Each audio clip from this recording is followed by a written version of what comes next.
Stop. I'll find people. All right. It's like seven. See. Gave them the- But my other.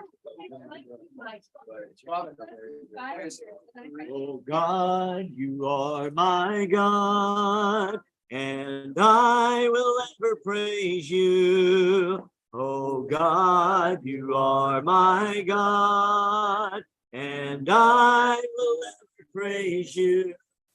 I will seek you in the morning, and I will learn to walk in your ways, and step by step you'll lead me. Follow you all of my days, and I will follow you all of my days, and I will follow you all of my days, and step by step you'll lead me, and I will follow you all of my days. And good evening, everybody. Everybody doing good? Yeah. Good, good. I'm going to do this. I'm going to turn this machine off over here because that's like a lot of noise. And maybe we'll see if that works. There we go. We'll turn off. Ow! That was an axe that fell on my foot. Good to see everybody tonight. Got several folks already joining in on us on Facebook, YouTube, and social medias. And you see us kind of bundled up here tonight. That's because spring. Today's the first day of spring. When it was 19. It was 19 years. So you're further north than I am. It was 80 in February. It was 80 in February degrees on Wednesday this week. Oh, Yes. I'm not kidding you. I'm not kidding you. 80 degrees again. Welcome to Middle Tennessee. And so it says we've ended. Why have we ended? Why have our, okay. We're going to come back on here real quick here. And I don't know what it says. We've been cut off. What cut us off for some reason. All right, we're going to keep going. We're going to keep going. We may be live on YouTube. But glad you're here tonight. Glad you're here to study the Word of God. We're going to have a special that's going to speak, but Caden has the bug or stick or something like that in the next week or two to speak, and some of you other guys want to speak. Give a little talk to do that and have the opportunity. We are in the book of Matthew. We are in chapter 5 of the text where it's talking about the Sermon on the Mount, the Sermon of the Mount, Sermon on the things. The best thing I can tell you is this is Jesus speaking from his heart. We've been studying a little bit about Matthew himself, tax collector, a man despised by public because of his. Yet he sees something in Jesus Christ, and it's really interesting because we've got up to chapter 5 here, and here's something that you really haven't thought about, and you're not going to see until around chapter 8. Matthew hasn't been called to be an apostle yet at this point. He hasn't been called. When we get around to chapter 8, you're going to see Matthew coming to be that disciple, that follower of Jesus Christ. So, question you might have is, how does he know all this stuff? How does he know what's going on during all of this time? Well, there's several ideas and thoughts that it may be. Well, he already knew who Jesus was. Go back to chapter 5 and the very first verse there, and seeing the multitudes. Just can't help but think that Matthew's in that crowd and he's watching what's going on. You go back before all these other things. There's other things that he's been a witness to. And if he hasn't been a witness to, now we do have to remember this. You have to remember this. God, through the Holy Spirit, helps Matthew write this book. And he's with 12 other guys that witnessed everything that Jesus did, or 11 other guys that Jesus did. Well, 12 if you count later on Matthias. So Matthew is there. He knows these things that's taking place. no doubt that there's proof in what Matthew is writing about this. You can come and just pull a chair up close, because it's so Matthew is I wonder how he's envisioning this. The multitudes and multitudes of people that are, and they're waiting to hear Jesus speak. And kind of a couple of weeks ago, just the fact that they can't wait to see who he is and to see what he says. And he said this, blessed are the poor in spirit, for theirs is the kingdom of heaven. The whole concept is those that strive to be stronger. Like deprived, it does mean empty. Those that are emptied, that empty out we talk about. It's those that give their heart and soul to Jesus Christ. He gives their heart and soul. Do the Shema from Deuteronomy chapter 6. Love the Lord your God with all your heart, soul, mind. It's those people that pour out their spirit where I'm so empty. Paul writes and he says, I want to know Christ, the power of his rising, conformed to his death, as I lay down my life, be filled with his spirit. Joy follows suffering, life. And I think about that, and I go back, and I again, I challenge us in our life today. When's the last time you have just been exhausted?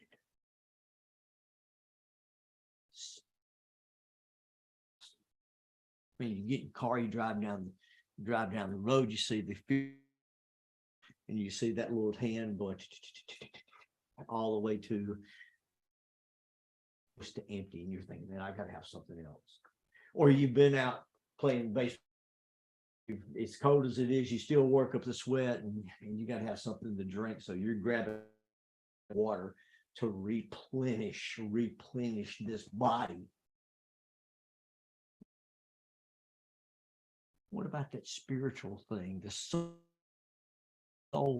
And I'm going to say this, and I don't know if people are, but this is one thing I would kind of say. I think young people feel their souls probably, at least I think they have more opportunities. I mean, how many 50-year-olds get to go to CYCs, church camps, Horizons, aerial wides? Think about that for a second. How many adults, now, and I'm not talking about people that are chaperones, okay? How many adults get to do that? They just don't have as much. Well, they used to have these things called gospel meetings years ago, and some places still have them. And that's when people would come daily, and they would literally be there for days. You guys have never seen, I mean, many of you guys have seen a gospel meeting last more than 4 days, Sunday, Monday, Tuesday, Wednesday. But I remember 7-day gospel meetings, Sunday through Saturday, twice a day. Preacher preach in the morning to a crowd. And that night when the workforce was done, all the people would come in. I've even seen it in my lifetime, 2-week gospel meetings. And I remember preachers coming, and they would preach, and they preached with a lot of love. Someone says, well, that was back in the day of the hellfire and brimstone preaching. You know, the preacher was slapping the pulpits, and there were preachers that did that. But the only reason they did it is because they loved the souls in the audience. They loved the souls in the audience. When I think about things like that, I think about how blessed you are that you get to get your tank filled literally every month around here. Why are you here on a Monday night? You're going to get your tank filled up. But what I want you to do is I want you to empty that spiritual tank. Now, how do we empty that spiritual tank? We empty that spiritual tank by going out, giving God and giving Jesus and giving the love of people. That's what the fruit of the Spirit: love, joy, peace, patience, kindness, goodness, faithfulness, gentleness, self-control. When we're pouring that out, we're emptying, and we need to refill. We need to refill, and we do that about being around one another. I'm pretty sure that Jesus, when he looks out at this audience of the multitude, the thousands that are there, and he sees these people they're sitting there, and you see people that are pouring themselves out spiritually. And then as he looks through the audience again, he goes into verse 3 or verse 4. One of you, if you've got chapter 5, verse 4, one of you read that for me. Blessed are those who mourn. Blessed are those who mourn. They will have comfort. Anybody got a different translation or anything? It should be. Most of them are going to be about the same. What do you think Jesus is seeing? What do you think he's seeing? I think he's seeing hurting people. He's seeing people that are they're pouring themselves out spiritually, but he's also looking around the audience and he goes, and by the way, Jesus is God in the flesh. So Jesus knows everybody in that audience. And then when he looks around, he sees the person that's hurting because they lost a loved one, Wesley. They've lost someone that they love. He sees someone in that audience that's got a family member that's lying at home, that's at the point of death, and they're grieving through that moment.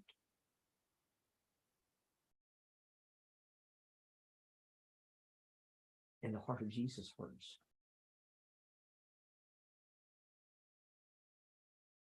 But when you go back to verse 1, the verse before it, if you're pouring out your life spiritually from God,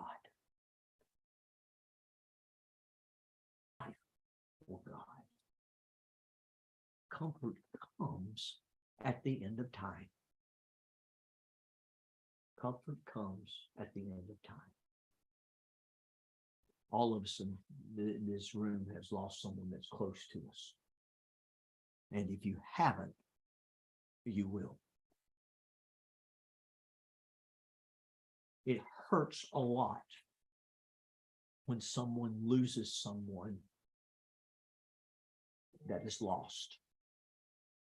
It hurts when someone is lost.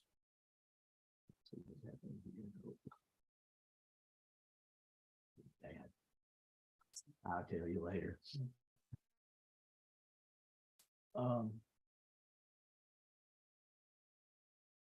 It hurts in that manner. And you hurt for them. When you start understanding too, though, that there's better for the Christian. It's better for the child of God. Better that you died. No, I mean, you got to understand that God wraps his arms around you. Did Jesus ever hurt? Did Jesus ever grieve? What's the first thing that comes to your mind when you think of Jesus and grieving? John 11:35. Jesus wept. Jesus cries. Why? Why is he crying? Lazarus died. He just lost his best friend, one of his best friends. I mean, look, Mary, Martha, and Lazarus has been a part of this picture, part of this ministry that's taking place. You go back further. You go back a little bit earlier in John 11. The message comes to Jesus that Lazarus is sick. And Jesus says, no, Lazarus is dead. So Jesus, in those previous days, knows that Lazarus has already passed away. And I will get that his heart is hurting because of that. But what he can't stop doing is Jesus can't stop serving at that moment. What can he do at that moment? Nothing. Nothing. He travels back. He meets up with Martha front end. And man, you talking about somebody that pitches a fit. If you had been here, my brother wouldn't have died. You know, we read this little, we try to read her as being, oh, if you had been here, Jesus, he wouldn't have died. No, this was her brother, all right? Grief that she was going through. By the way, you know what one of the stages of grief is? Anger. And in fact, does she wait till he gets in the house? Nope. She meets him outside. And I can't help but think that she goes up and she gets in his face and she says, if you had been here, he wouldn't have died. Why do you think she said that? Why do you think she made that statement? What do you think, y'all? She knows his power. I know you're the Messiah. And if you'd been here, he wouldn't have died. And Jesus' response was kind of profound. It's done for a reason. This is being done for a reason. Then he makes the comment, take me to the grave. Take me to the grave. They walk up there. So what are you going to do? He's been dead 3 days. And my favorite part, he stinks. The body's already decaying. He stinks. And then you get at 34 and 35, you at 34, you get that pause, and 30 since they statement. He cries. Well, what is he crying about? Well, 36 talks about the concept of look how he loved.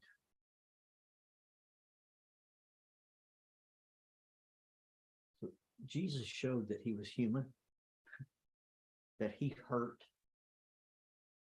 But Jesus also did this for a reason. It was a reason to show that you can mourn, but that you can find comfort through mourning.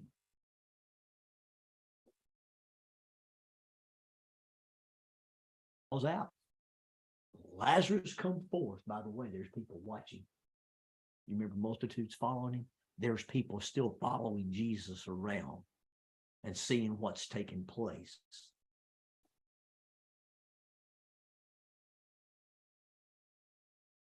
So all of this crowd that sees going on, hear him call out, Lazarus, come forth.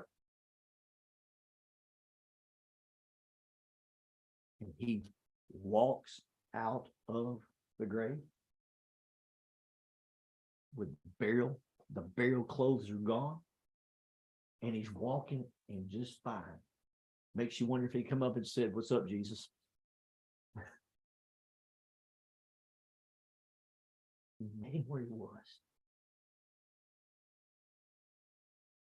Jesus took mourning, grieving, brought back life, which gave comfort to those around it. But everybody around was amazed and astonished at what Jesus had did. But it all goes back to what she said in the beginning. If you had been here, he wouldn't have died. But he had to do it for a purpose, to show that he is the Messiah. Matthew, he hears this verse and he's like, okay. He knows how to give comfort. Think of the deepest hurt you've ever had. Think of the deepest hurt you have ever had in your life. And think of what it did for you to help you overcome that.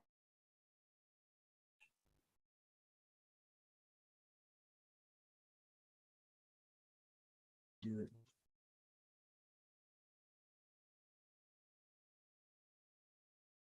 Sometimes it doesn't take much. You know, I don't know how many of you guys have ever frequented funeral homes, but you do. Go. And you may say, but what do you say? You lost, you know, my heart hurts for you. Sometimes you pass by the person, you shake their hand, the family member's hand. Maybe you put an arm around their neck and you hug them. That's comfort. But you know what the best comfort is? Just being there. Just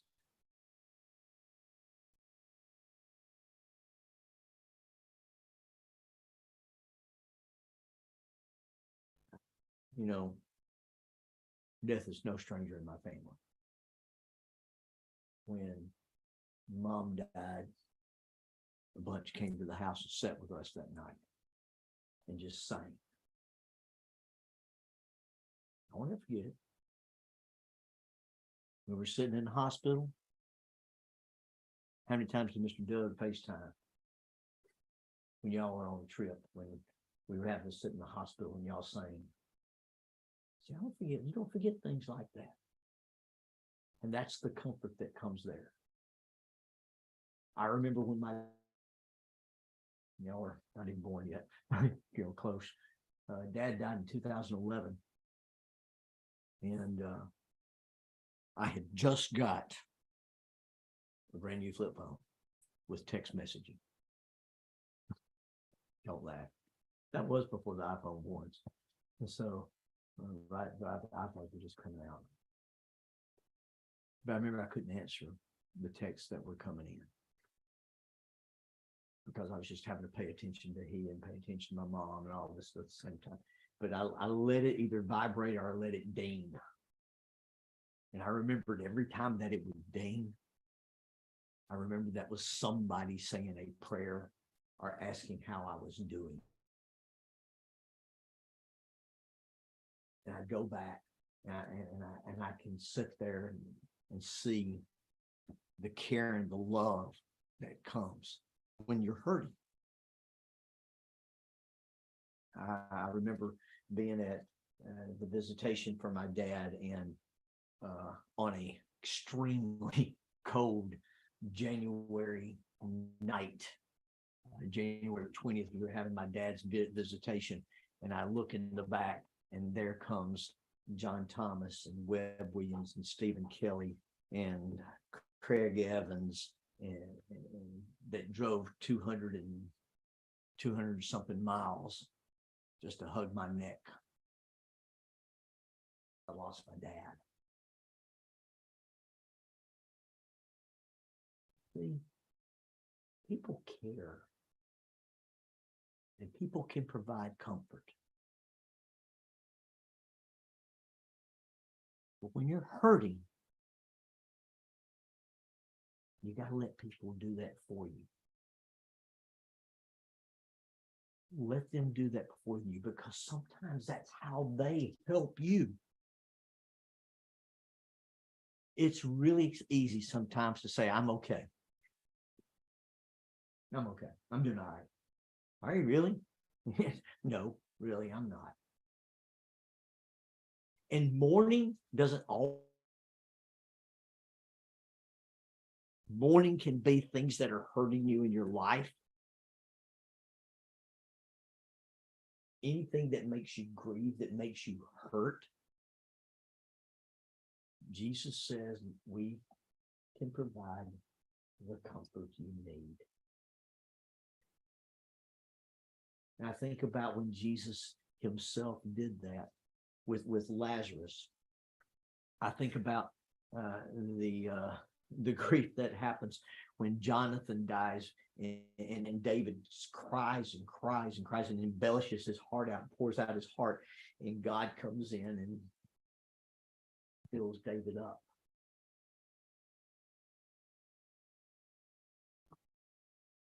But in all of these instances, people opened up their lives and allowed God to comfort them and provide them the comfort they need. You don't have to go at it alone. You don't have to go at it alone. You're not meant to. We're not meant to.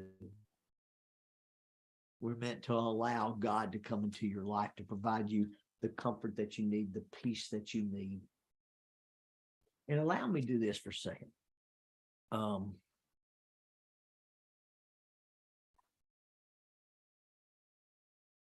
This is always hard.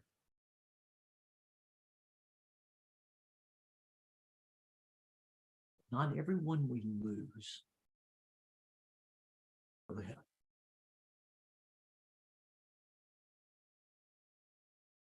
We lose, we'll go to heaven.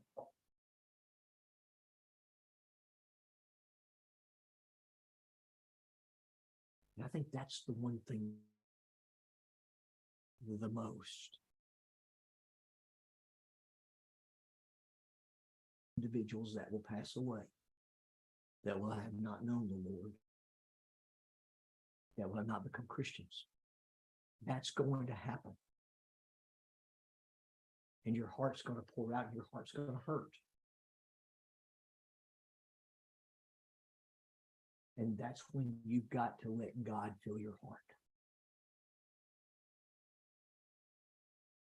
Because you see, you have to take care of yourself spiritually. You do. Okay? You can't make the choices for other people, whether to follow the Lord or not. As bad as you want to. You can't make that choice for them. Can you hurt for them? Absolutely. Can you cry for them? Absolutely. When you should, when you can hurt.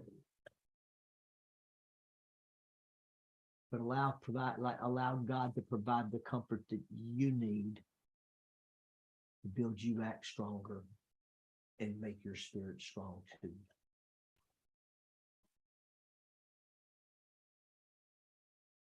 You bring other people to the Lord. We live in a society today that says everybody's going to heaven. It's just not true. Jesus himself said it's not going to happen.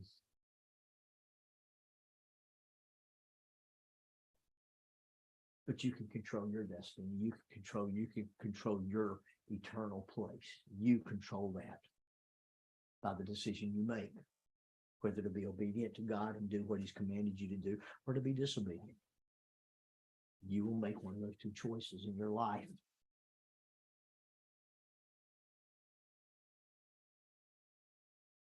And yes, while it hurts losing somebody, there is joy in those that passed away living for the Lord.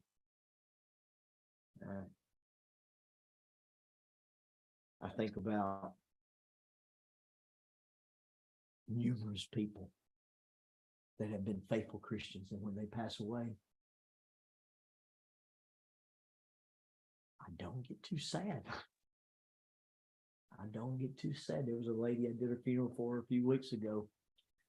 Man, she was just a joy. The funeral was fun. It's kind of weird, doesn't it? But the funeral was fun. It was a true celebration. She lived her life faithful for the Lord. She gave her life over. She was a Christian, and when she died, she says, "All right, let's open up the gate. Let me." I'm like, "Here you go. Here you go."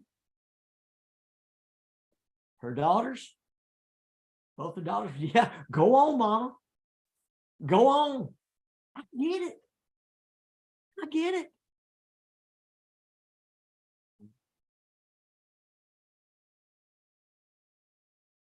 Think of people that live their life extremely faithful for the Lord. I'm thinking of one that passed away, a young person, 16 years old, passed away about 15 years ago from this community in a very, very tragic car wreck.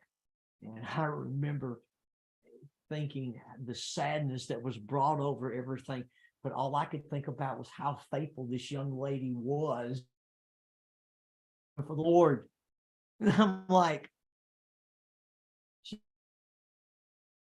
greatly, she's with the Lord. Great.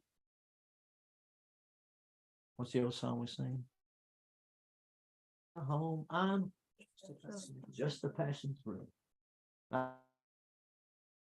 Are laid up somewhere beyond the blue. Live your life beyond this place. Live.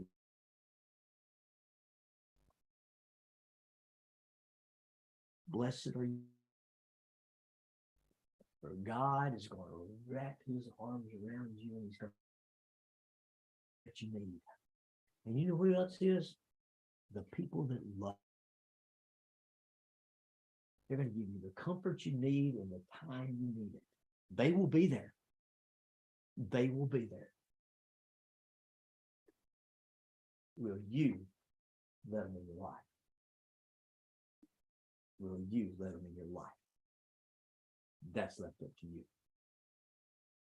We're going to sing a song. We're going to go a little bit more into detail on this after this.